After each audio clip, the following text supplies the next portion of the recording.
अस्सलाम वालेकुम गाइस। तो कैसे हैं आप लोग? उम्मीद करती हूँ खैरियत से होंगे।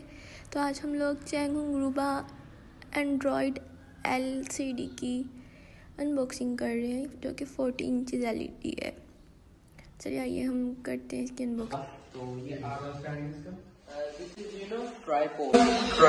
Oh my God, it's not tripod, it's LCD holding stand. ये इसके वॉल होल्डिंग स्टैंड है। अगर आपने इसको दीवार पे लगाना है तो उसकी सपोर्ट के लिए ये वाले स्टैंड है।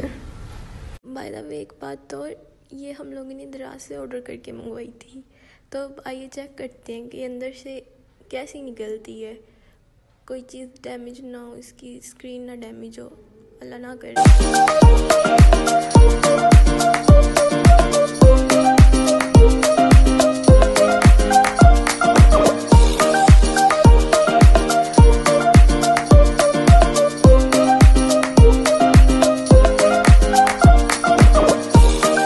ये है 40 इंचज़ एंड अब हम इसको ज़रा चला के भी चेक कर लेते हैं।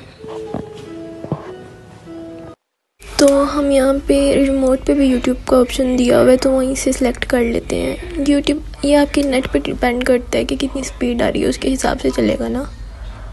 तो ये यूट्यूब ऑन हो गया है। हम यहाँ पे कुछ सिलेक्ट करके देख लेते हैं, कुछ प्ले करके।